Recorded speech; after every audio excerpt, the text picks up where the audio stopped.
सुनाते हैं आपको सुपात्रता क्या है। धार्मिक कार्यक्रमों में पूजा शुरू करने से पहले कलश स्थापना की जाती है। कलश मिट्टी से लेकर धातु तक का होता है।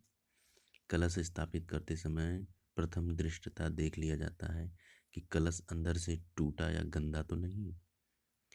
कलश यदि चटका हुआ या छिद्र युक्त होगा तो उसमें रखा हुआ जल स्थिर न रहकर बह जाएगा।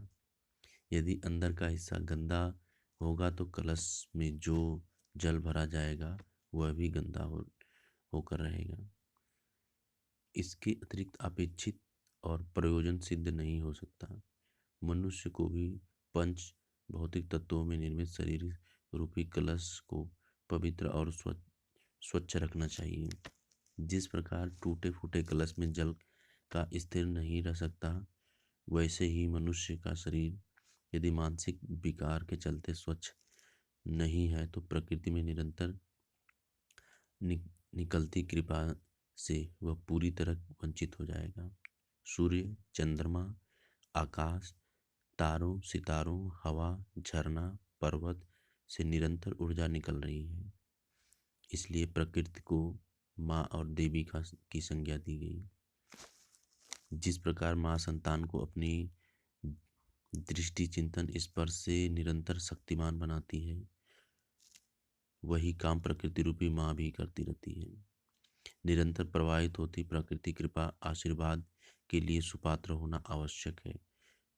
स्वर्ण या रजत का ही कलश क्यों न हो, यदि वह वर्षा ऋतु में पलट कर रखा जाएगा तो घनघोर वर्षा के बावजूद भर नहीं सकेगा। प्रकृति जब ब्रह्म मुहूर्त में कृपा का खजाना लेकर आती है तो जो व्यक्ति उस समय सोता रहता है वह उससे वंचित हो जाता है। काम, क्रोध, लोभ, ईर्ष्या आदि विकारों से मनुष्य को अपने शरीर रूपी कलश को बचाना चाहिए। फिर तो मनुष्य का शरीर पूजनीय हो जाएगा, वह सदैव स्वस्थ रहेगा। यह तो स्पष्ट है कि कोई एक कीमती खजाना बाह्य नहीं, अंतर्गत में ही है। बस उस खजाने को पता होना या खजाने के बंद ताले को खोलने की विधि जानना जरूरी है। श्रेष्ठ संगति और सत्य साहित्य का अध्ययन से ही इस पता मिल सकता है।